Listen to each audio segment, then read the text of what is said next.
अभ्यास 10,039 है। 80 की स्पीड।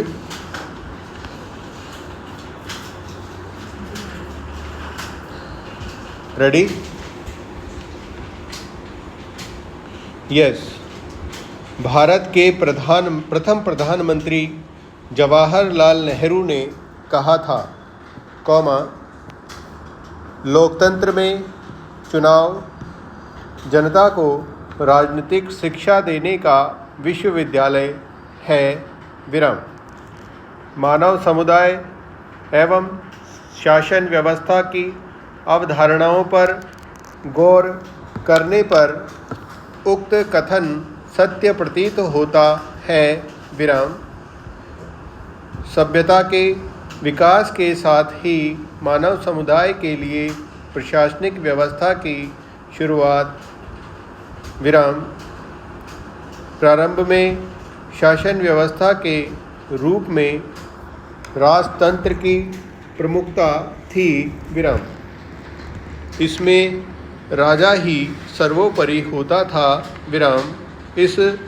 शासन व्यवस्था की सबसे बड़ी कमी यह थी कि प्रायः इसमें आम जनता को अपनी बात रखने का अधिकार नहीं होता था, मानव सभ्यता की जैसे तैसे प्रगति हुई, वैसे वैसे शासन व्यवस्था का स्वरूप भी बदलने लगा, लोग धीरे धीरे राजतंत्र का विकल्प लगे, अंततः शासन व्यवस्था एक व्यक्ति के हाथ में न रहकर सारी जनता के हाथ में रहे, ऐसी व्यवस्था के रूप में प्रजातंत्र का प्रादुर्भाव हुआ, इस शासन व्यवस्था में जनता अपने प्रतिनिधि का चुनाव बहुमत के आधार पर करती है, भारत में भी आज़ादी के बाद प्रजातांत्रिक पद्धति को अपनाया गया, जिसकी पृष्ठभूमि ब्रिटिश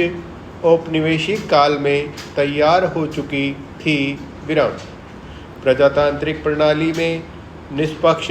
चुनावों की अनिवार्यता प्रजातंत्र की आधारभूत संकल्पना है, भारत में विगत कुछ वर्षों से निष्पक्ष चुनाव के संपन्न कराने एवं लोकतांत्रिक प्रणाली को और अधिक सुदृढ़ता प्रदान करने हेतु चुनाव सुधारों पर चर्चा की जाती रही है, इसी क्रम में चुनाव संबंधी एक विशेष मुद्दा एक देश एक चुनाव का एक महत्वपूर्ण चर्चा का विषय बनकर उभरा है, एक देश एक चुनाव लोकसभा और राज्यों की विधानसभाओं का चुनाव एक साथ करवाने का एक वैचारिक उपक्रम है, इस मुद्दे पर चुनाव आयोग, नीति आयोग, विधि आयोग तथा संविधान समीक्षा आयोग विचार कर चुके हैं, ऐसा नहीं है कि यह योजना भारत के लिए एक नवीनतम प्रयोग है, भारत में वर्ष 1952 से लेकर 1967 तक एक देश एक चुनाव की परंपरा को अपनाया जा चुका है, लेकिन राज्यों के पुनर्गठन और सरकारों की बर्खास्तगी के कारण धीरे धीरे यह क्रम बिखरता चला गया, भारत के अतिरिक्त अन्य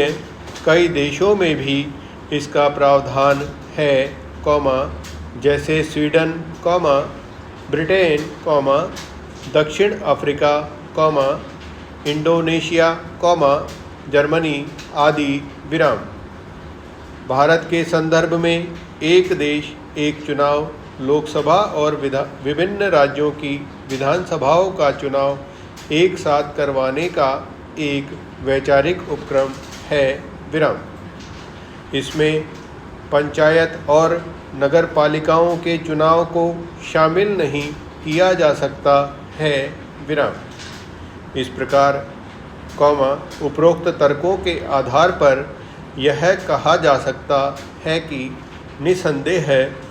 एक देश एक चुनाव का विचार सैद्धांतिक रूप से आकर्षक व अच्छा है, किंतु इस संदर्भ में संविधान का संघीय भारतीय विविधता, विभिन्न स्थानीय व क्षेत्रीय मुद्दों को ध्यान में रखकर विचार किया जाना चाहिए विराम। इसके अतिरिक्त देश के विभिन्न राजनीतिक दलों की भी इस मुद्दे पर एक राय होनी चाहिए, जिससे कि प्रक्रिया को लागू करने में कोई कठिनाई या अड़चन न आए विराम।